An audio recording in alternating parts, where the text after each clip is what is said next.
11 ഗോമതി ചക്രം നിങ്ങളുടെ cash box സൂക്ഷിക്കൂ. നിങ്ങൾക്ക് പണത്തിനൊരു മുട്ടുണ്ടാവില്ല. കുബേർ കോയിൻസ് എന്ന് പറയുന്ന ഒരു കോയിൻസ് നമുക്ക് വാങ്ങിക്കാനായിട്ട് കിട്ടും. ഇത് നമ്മുടെ പണപ്പെട്ടിയിൽ സൂക്ഷിക്കുന്നത് സമ്പത്ത് നമ്മളിലേക്ക് വരാനായിട്ട് നല്ലതാണ്. ഒരുപാട് പേർക്കുള്ള ഒരു പ്രധാന സംശയമാണ് സമ്പത്തിൻ്റെ അലമാര അല്ലെങ്കിൽ ലോക്കർ അല്ലെങ്കിൽ അത് ഏത് ഭാഗത്ത് നമുക്ക് വെക്കാം എന്നുള്ളത് ഒരുപാട് പേർക്കുള്ള സംശയമാണ്. ഒരു വീടിനെ സംബന്ധിച്ചിടത്തോളം ആയാലും ശരി തന്നെ മറ്റ് ഇപ്പോൾ ചിലർക്ക് കന്നിമൂലയിലാണ് നമ്മൾ സാധാരണയായിട്ട് എന്ത് വെക്കാൻ പറയുന്നത്, ക്യാഷ് വെക്കാൻ പറയുന്നത്. അപ്പോൾ ഒരു വീടിൻ്റെ തെക്ക് പടിഞ്ഞാറ് ഭാഗത്ത് അവിടുത്തെ ഗൃഹനാഥനും ഗൃഹനാഥയും ഉപയോഗിക്കുക. ആ റൂമിൻ്റെ തെക്ക് പടിഞ്ഞാറ് വടക്ക് നോക്കി ഒരു അലമാര അല്ലെങ്കിൽ ലോക്കർ വെക്കുക എന്നുള്ളതാണ് പറയുന്നത്. ഇപ്പോൾ ചില വീടുകളിൽ ചെല്ലുമ്പോൾ അവർ ചോദിക്കുന്നുണ്ട്, സാറേ അതിനകത്ത് അച്ഛനും അമ്മയാണ് കിടക്കുന്നത്, നമ്മളുടെ ബെഡ്റൂം എന്ന് പറയുന്നത് വടക്കു പടിഞ്ഞാറിലാണ്, അങ്ങനെയാണെങ്കിൽ നമുക്ക് എവിടെ വയ്ക്കാം എന്ന് ചോദിക്കുന്നുണ്ട്.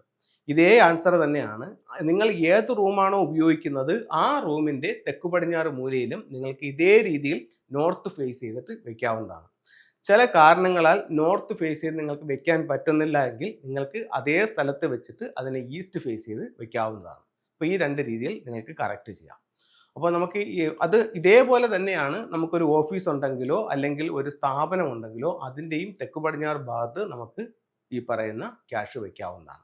ഇനി നമ്മൾ അവിടെ ക്യാഷ് വെക്കുന്നു. ഈ ക്യാഷിൻ്റെ സുഗമമായ നടത്തിപ്പിന് വേണ്ടിയും നമ്മളിലേക്ക് ക്യാഷ് ഫ്ലോ ഉണ്ടാവാൻ വേണ്ടിയിട്ടും നമുക്ക് എന്ത് ചെയ്യാൻ സാധിക്കുമെന്ന് പലർക്കും ഒരു സംശയമുണ്ട്. അപ്പോൾ അത് എന്ത് ചെയ്യാമെന്ന് വെച്ച് കഴിഞ്ഞാൽ നമുക്ക് ഒരുപാട് ടൂളുകൾ ഉപയോഗിക്കാം. ഒന്ന്, കുബേർ കോയിൻസ് എന്ന് പറയുന്ന ഒരു കോയിൻസ് നമുക്ക് വാങ്ങിക്കാനായിട്ട് കിട്ടും. ഫംഗ്ഷനിലുള്ളതാണ്. ഇത് നമ്മുടെ പണപ്പെട്ടിയിൽ സൂക്ഷിക്കുന്നത് സമ്പത്ത് നമ്മളിലേക്ക് വരാനായിട്ട് നല്ലതാണ്. അടുത്തത് ചൈനീസ് കോയിൻ, ഒരു ഗോൾഡ് കോയിനും ഒരു കോപ്പർ കോയിനും, അതായത് മൂന്നിൻ്റെ ഒരു കെട്ടുണ്ട്. അത് നമ്മുടെ ക്യാഷ് ബോക്സിൽ വെക്കുന്നതും ഈ മണി ഫ്ലോയ്ക്ക് നല്ലതാണ്. അതുപോലെ നമുക്ക് അവിടെ വെക്കാവുന്ന മറ്റൊരു ടൂൾ എന്ന് പറയുന്നത് സിട്രിൻ്റെ സ്റ്റോൺ വെക്കാം. സിട്രിൻ എന്ന് പറഞ്ഞിട്ടുള്ള സ്റ്റോൺ വെക്കാം, നാച്ചുറലുള്ള സ്റ്റോൺ ആണ്.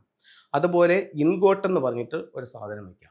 അപ്പോൾ ഇത്തരത്തിലുള്ള കാര്യങ്ങൾ വെക്കുന്നത് നമ്മളിലേക്ക് പൈസ വരാനും അത് നിലനിൽക്കാനും നല്ല ടൂളായിട്ട് ഫംഗ്ഷനിൽ കണക്കാക്കുന്നുണ്ട്. അതുപോലെ തന്നെ ഏറ്റവും പവർഫുൾ ആയിട്ടുള്ള മറ്റൊരു ടൂൾ എന്ന് പറയുന്നത് വളരെ ഇമ്പോർട്ടൻ്റ് ആയിട്ടുള്ളതാണെന്ന് പറഞ്ഞാൽ 11 ഗോമതി ചക്രം നിങ്ങളുടെ ക്യാഷ് ബോക്സ് സൂക്ഷിക്കൂ.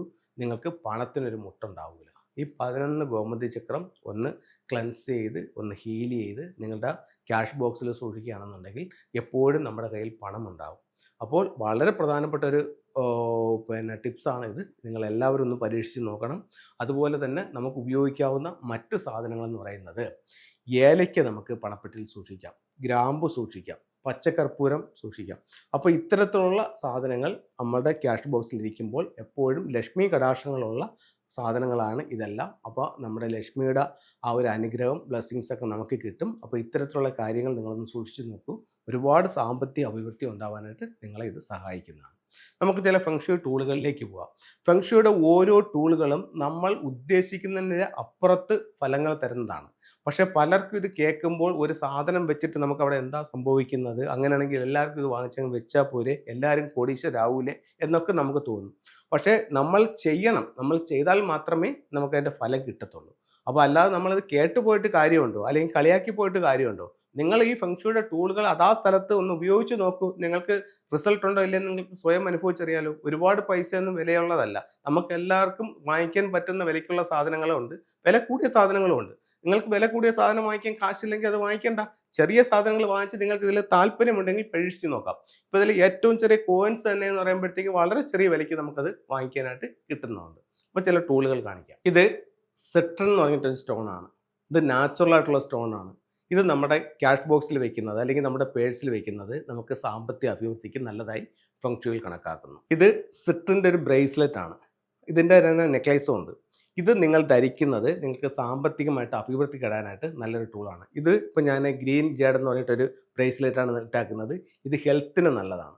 അങ്ങനെ ഇപ്പോൾ ഒരുപാട് പേർക്കൊരു സംശയമുണ്ട്, ഇത് നമ്മുടെ നാളുകൾ നോക്കിയിട്ടല്ലേ ധരിക്കുന്നത്, ഇതെല്ലാവർക്കും ധരിക്കാൻ പറ്റുമോ എന്നൊക്കെ നമുക്ക് സംശയങ്ങളുണ്ട്.